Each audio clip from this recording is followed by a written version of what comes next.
Саламатсыздарбы? Менин атым Даурбек Сакыев. Мен ушу Өзгөчө кырдаалдар министрлигинин өзгөчө кырдаалдарга мониторинг жүргүзүү жана божомолдоо департаментте иштейм. Өзүңүздөр билгендей, ушу сиздердин ички жергес айылынын Бозучук айыл өкмөтүнүн ички жергес айылы пилоттук болуп эсептелет. Ушу Бозучук айылдык аймагында кооптуу деген табигый мүнөздөгү кооптуу процесстер жана кубулуштар бар. Анын ичинде ушу сел коркунучу, сиздердин алдыңыздардагы карта бул сел коркунучунун даражалары белгиленген.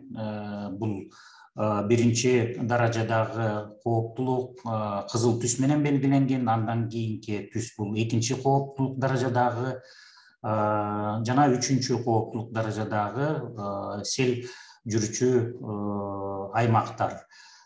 Сел жүрүүчү аймактар жөнүндө айтып кете турган болсом, ушу биринчи даражадагы сел кооптулук аймактар бул өтө коркунучтуу жана селдер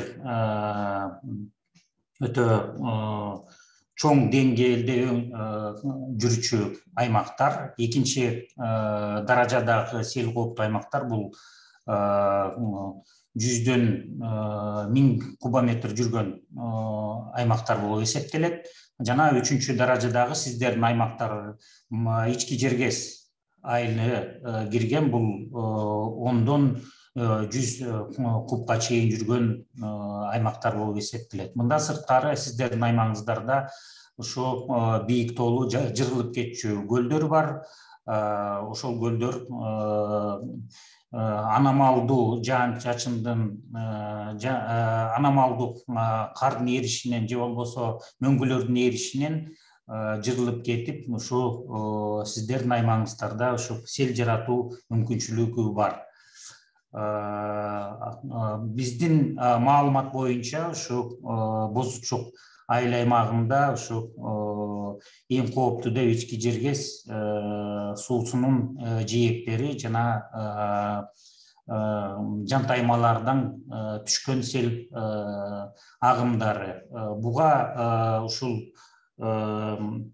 селдердин кесепетине дуушар болгон жерлер бул ички жергес айыл аймагынын аймагы жана айыл чарба жерлери. Бүгүнкү күндө ушул жерлерде биздин министрлик тарабынан атайын алдын алуу иш-чаралары көрүлгөн.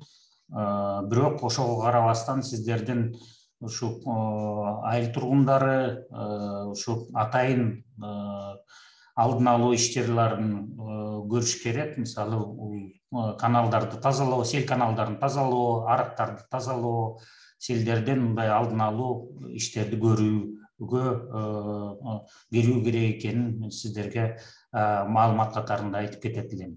Мындан сырткары ушул кар көчкү процесстери өзүңүздөр билгендей эле ушу Ак суу району өтө мындай тоолуу шарттуу өрөөн болгондуктан бул жерде ушу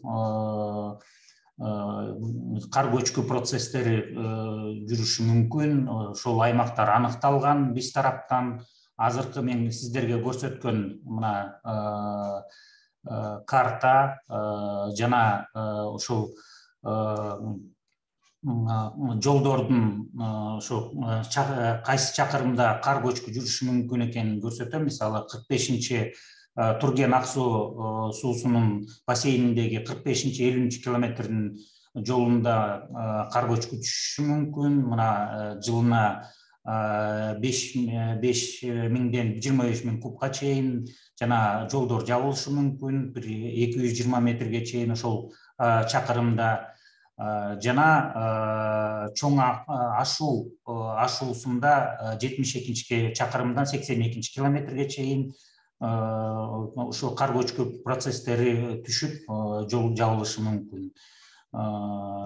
Жана оттук суусунун бассейниндеги 82 километрден 88 километрге чейин ушул кар көчкү процесстери түшүү процесстери аныкталган. Бүгүнкү мына сиздерге көрсөтүп аткан карта бул ушул кар көчкү процесстери, коркунучтуу процесстерин түзүлгөн, кызыл менен белгиленгендей мына жерде ушу Бозу Чок аймагы белгиленген. Ал жерде ушу Ак Суу районунун жалпы аймагында көрсөтүлгөн, бирок Бозу Чок айыл аймагынын ушу жайыттарга кетчү жолдор, ушу жана алыскы тоолуу жерлердеги жолдор ушу кар көчкү процесстерине дуушар экенин маалымдаган атайын карта. Мындан сырткары ушу жер көчкү процесстери дагы Ак Суу районунда жок эмес. Мисалы ушу Ак Суу району боюнча атайын инженерно-типологический карта районирования деп коет, атайын ушундай картасы түзүлгөн. Бул жерде ушу биринчи категориядагы турган жер көчкү процесстери, таш кулоо же болбосо жантаймалардан түшкөн жер массалары аныкталып ушу картада белгиленген. Ушуга жараша мына мисалы ушу Бозу Чок айыл аймагында дагы ушундай процесстер жок эмес. Мисалы ушу ичке Жергес айылында жер көчкү процесстерине ушу 9 үй коркунучтуу зонада турат. Мындан сырткары мына ички чарбалык жолдагы ушу жер көчкү процессине дуушар. Бул ушул жалпы ушу Бозу Чок аймагындагы табигый мүнөздөгү процесстерди көрсөткөн атайын маалымат. Эгер сиздерге кызык болсо, ушул маалыматты мына орус тилинде даярдалган ушул маалыматты сиздер ушу алып өзүңүздөрдүн өзгөчө кырдаалдарга алдын алуу боюнча иштерди аткарууга, иш-чараларды аткарууга пайдалансаңыздар болот. Чоң рахмат.